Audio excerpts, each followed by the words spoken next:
విభజన జరిగి 10 ఏళ్లైనా ఏపీ తెలంగాణ మధ్య ఇంకా చాలా సమస్యలు పరిష్కారం కాలేదు. గతంలో సీఎంలు సీఎస్ల స్థాయిలో సమావేశాలు జరిగినా కొన్ని అంశాలు కొలిక్కి రాలేదు. ఇప్పుడు మరోసారి ఇరు రాష్ట్రాల సీఎంలు భేటీ కాబోతున్నారు. తెలంగాణ రాష్ట్రం ఏర్పాటై 10 ఏళ్లు పూర్తయింది. అప్పటి నుంచి ఏపీ తెలంగాణ మధ్య ఉన్న సమస్యల పరిష్కారం కోసం కేంద్ర హోంశాఖ 31 సార్లు సమావేశాలు నిర్వహించింది. ఇరు రాష్ట్రాల వాదనలు వినడమే తప్ప కేంద్ర హోంశాఖ ఎలాంటి పరిష్కారం చూపించలేదు. ఈ నేపథ్యంలోనే రెండు రాష్ట్రాల ముఖ్యమంత్రులు భేటీ కావాలని నిర్ణయించారు. ఇప్పటికే ఏపీ ముఖ్యమంత్రి చంద్రబాబు తెలంగాణ సీఎం రేవంత్ రెడ్డికి లేఖ రాశారు. అందుకు రేవంత్ అంగీకారం తెలపడంతో ఈ నెల 6న హైదరాబాద్ ప్రజాభవన్లో ఇరు రాష్ట్రాల సీఎంల భేటీ జరగనుంది. గతంలో ఇరు రాష్ట్రాల మధ్య సమస్య పరిష్కారం కోసం 2 సార్లు సీఎంలు భేటీ అయ్యారు. కృష్ణా గోదావరి నీటి పంపకాలపై కేసీఆర్ చంద్రబాబు ఒకసారి సమావేశమయ్యారు.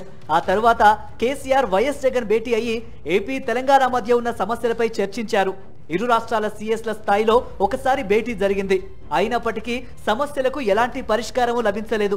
విభజన చట్టంలోని 9, 10 షెడ్యూల్లో చాలా అంశాలు ఇంకా పరిష్కారం కాలేదు.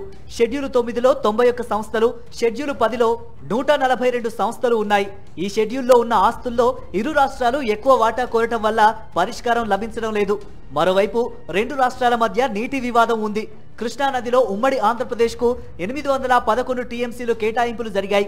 అందులో ఏపీకి 512 టీఎంసీలు, తెలంగాణకు 299 టీఎంసీలు కేటాయించారు.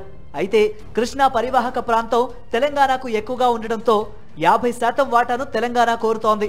ఈ విషయంలో ఏపీ అభ్యంతరం వ్యక్తం చేస్తోంది.